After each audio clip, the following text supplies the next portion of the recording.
La leishmaniose cutanée est une infection parasitaire causée par des protozoaires du genre Leishmania, transmise par la piqûre de phlébotomes infectés. Elle se manifeste principalement par des lésions ulcéreuses chroniques sur la peau, pouvant laisser des cicatrices, lésions ulcéreuses chroniques à bord surélevé, indolores, évoluant vers une cicatrice atrophique. La forme et la gravité des lésions varient selon l'espèce du parasite et la réponse immunitaire de l'hôte. Le diagnostic est clinique et confirmé par la recherche des corps de Leishmania sur un prélèvement cutané de la lésion. Si le bilan est positif, on doit déclarer au service de prévention. Si 1 ou 2 lésions cutanées. Une infiltration de glucantime 2,5 ml, c'est-à-dire demi-ampoule, 2 fois par semaine en intralésionnel, sur les 4 côtés de la lésion, un quart de la quantité dans chaque côté, pendant 1 mois. Application 1 fois par jour, des compresses imbibées d'eau oxygénée, sur la lésion 2 minutes, pendant 1 mois, à la maison. Si 3 lésions ou plus, ou si périorificielles. C'est une indication à l'hospitalisation à cause des effets indésirables de glucantime par la voie générale. Faire un bilan, FNS, crase sanguine, urée, créa, enzymes hépatiques, ECG, téléthorax.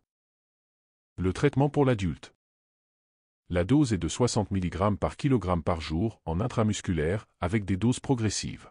Le premier jour, on injecte 1 ml, le deuxième jour, on injecte 2 ml, le troisième jour, on injecte 3 ml, le quatrième jour, on injecte 4 ml, puis 4 ml chaque jour, pendant 10 à 15 jours. Traitement chez l'enfant. On calcule la dose complète par la formule suivante, 4 fois poids fois 20 sur 425.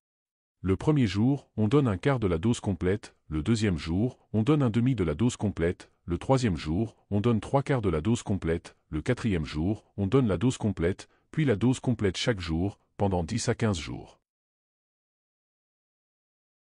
La cryothérapie. L'électrocoagulation. Ou chirurgie. Pendant le premier jour du traitement, on doit surveiller les stibio-intolérances, fièvre, éruption cutanée, myalgie, arthralgie, vomissement, toux.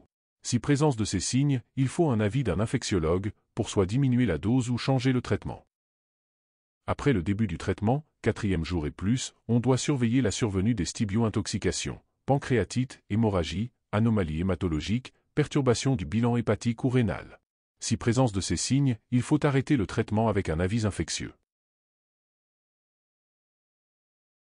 La prévention de la leishmaniose cutanée repose sur la protection contre les piqûres de phlébotomes en utilisant des moustiquaires imprégnés d'insecticides, des vêtements couvrants et des répulsifs. N'oubliez pas de vous abonner à la chaîne pour recevoir toutes les nouveautés.